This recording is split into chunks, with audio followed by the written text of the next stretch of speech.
In a federal prison in Colorado, a man named Reca sits quietly in his cell. Cold walls surround him, but his eyes are calm, calculating. He watches the guards closely while tearing a page from his Bible. He burns it slowly, and with the ashes, he draws mysterious lines on the wall. Like he's solving a puzzle, only he understands. His cellmate leans over and whispers, "Someone's gonna attack you in the yard tomorrow." Reca doesn't react, just gives a small nod. Days pass. Reca studies the guards, their smoking breaks, their footsteps, the beeping of a keypad lock. He counts seconds, patterns, shifts. Everything matters. He starts rolling small balls of toilet paper, mixes them with water, hides them inside the roll. When lunch comes, he carefully peels a transparent plastic sheet from a milk carton, keeping it safe. One afternoon, he asks a guard, "What time is it?" When he gets the answer, Reca quietly begins counting in his mind.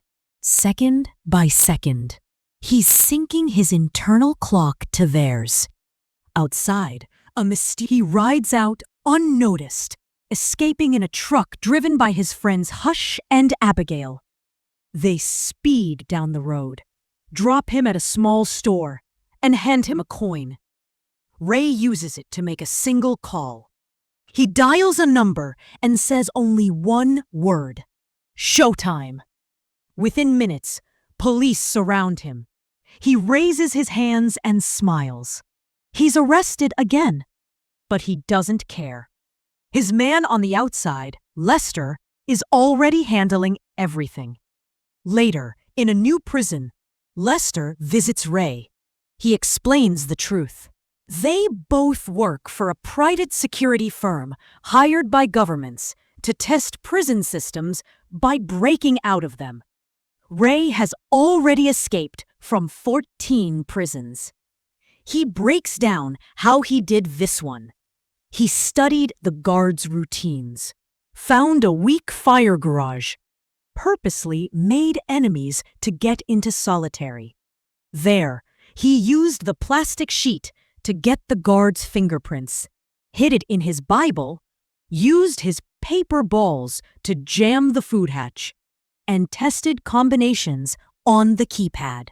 Once it worked, he rewound the cameras, slipped through the vents, and escaped during the explosion Abigail triggered. Another mission complete. Later, in Los Angeles, Reca helps Hush fix some computer issues before meeting a woman named Jessica, a CIA representative. She gives him a new job. The CIA has built a secret prison. No one knows its location. Escape from it, and you'll earn $5 million. Reca agrees, even though Hush and Abigail warn him something feels off. Jessica gives him a fake identity: Portos, a terrorist who deals in explosives. His contact inside will be Warden Marsh, and he's given an evacuation code. Days later, in New Orleans, Hush and Abigail inject a tracking device into Reca's arm before he leaves, just in case. Reca waits on the street for pickup, but instead, a van screeches up. Masked men jump out, tase him, and throw him inside. They scan his body, find the tracker, and rip it out. Abigail's computer loses his signal. They inject Reca again, and he blacks out. When he wakes up, he's in a helicopter, groggy and bruised. A brutal guard named Drake beats another inmate, stabs him, and throws him out mid-air. Then Drake turns, sees Reca awake, and growls, "Put him back to sleep." Next time Reca opens his eyes, he's in the prison. But this is no ordinary facility. Cells made of glass cubes float above the ground. Guards wear black masks, and a massive floating camera sphere moves like an eye, watching everything. Ray is taken to meet the warden, Hobbs. He gives his evacuation code, but Hobbs looks at him coldly. "I don't know what you're talking about," he says. Ray realizes this isn't the prison Jessica told him about. During yard time, he sees guards beat prisoners mercilessly.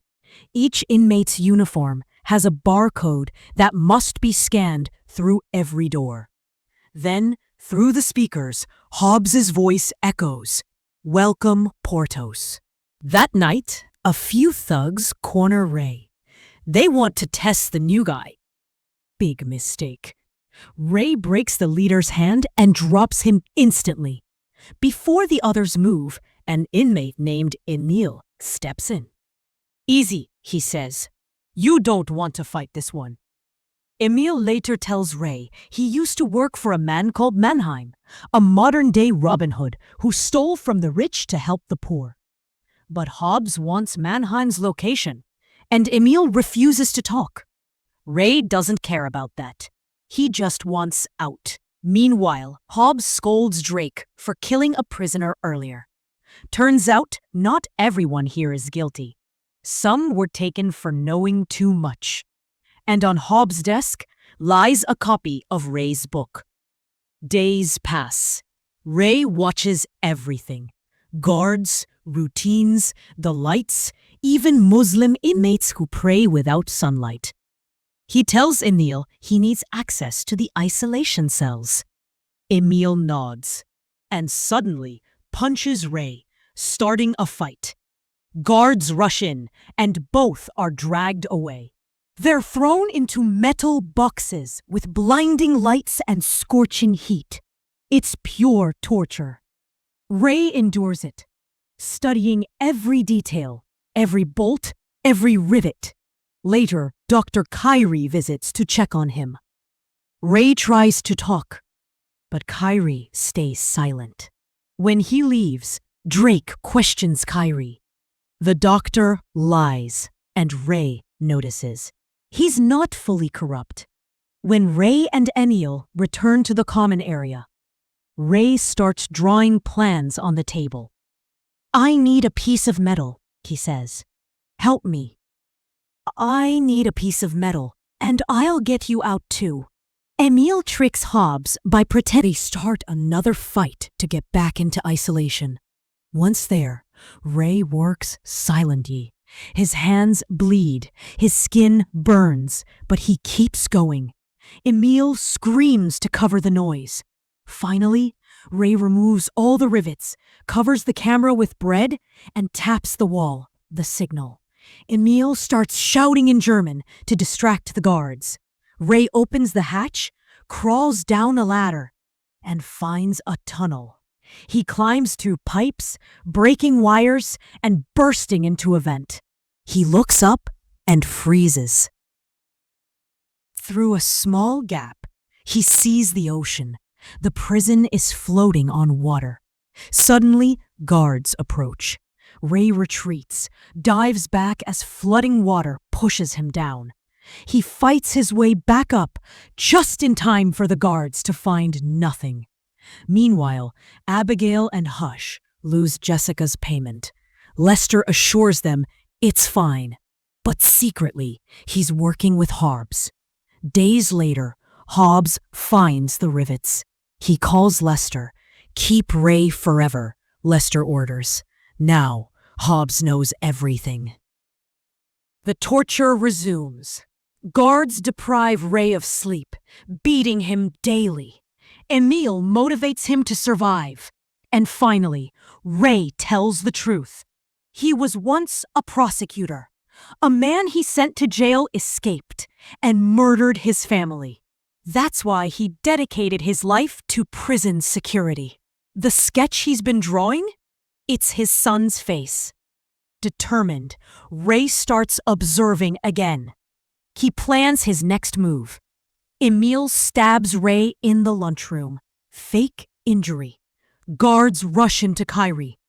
Ray fakes a seizure, steals tools, and whispers, "You took an oath. Doctor, help me do the right thing." Kyrie hesitates, but later checks Hobbs's office. Inside a book, he finds Ray's handwritten Hippocratic oath. Now he knows the truth. Kyrie secretly joins Ray. Together, they plan a 24-hour window before Hobbs discovers Ray's false info on Mannheim. They'll need a riot, and Javed will help. That night, Javed uses the sextant to confirm their coordinates near Morocco. The next day, chaos begins. A full-scale riot erupts. Prisoners scream, alarms blare, bullets fly. In the confusion, Ray, Emil, and Javed knock out guards and grab weapons. They run, dodging gas bombs and fire. 11 minutes, Ray shouts. "The chopper's coming!" They rush upstairs, only to find the exit locked. Hobbs activates lockdown. Guards appear, shooting on sight. The trio fires back, taking them down. But Javed is hit. They drag him behind cover. Ray decides to split up. "I'll kill the power. Get to the top deck." Ray runs to the engine room and meets Drake. Drake opens. He reaches the control panel, knocks out the operator, and flips the main switch. Power dies. Doors unlock. Lights out. On the deck, Emil bursts free as a helicopter hovers overhead, guns blazing. He grabs a machine gun, mowing down guards. Below, Hobbs hunts Ray. Ray hides inside a water tank until it starts filling. He's seconds from drowning when it flushes and blasts him into the ocean. He swims desperately toward the light. Above him, the helicopter. "Ray, climb!" Emil shouts, lowering a ladder. Ray grabs it. Hobbs and his men open fire. Emil takes a bullet in the shoulder. Ray fires back, aiming for the oil tanks. Boom! The explosion engulfs the ship. Hobbs is thrown into the flames. The helicopter lifts off, carrying Ray and Emil into the night sky. Hours later, they land on a Moroccan beach. Waiting there, Jessica. Ray finally learns the truth. Emil is Mannheim, and Jessica is his daughter. She hired Ray to free her father. She also reveals that Lester betrayed them all, selling Ray's work to get promoted. Days later, Lester tries to escape. He gets into his car, but wakes up hours later, trapped. He looks out the window and realizes the car is sealed inside a steel box, sitting on a cargo ship in the middle of the ocean. Ray's voice echoes softly. Every prison has a weakness, even the ones we build for ourselves. The end, only on Cineworld.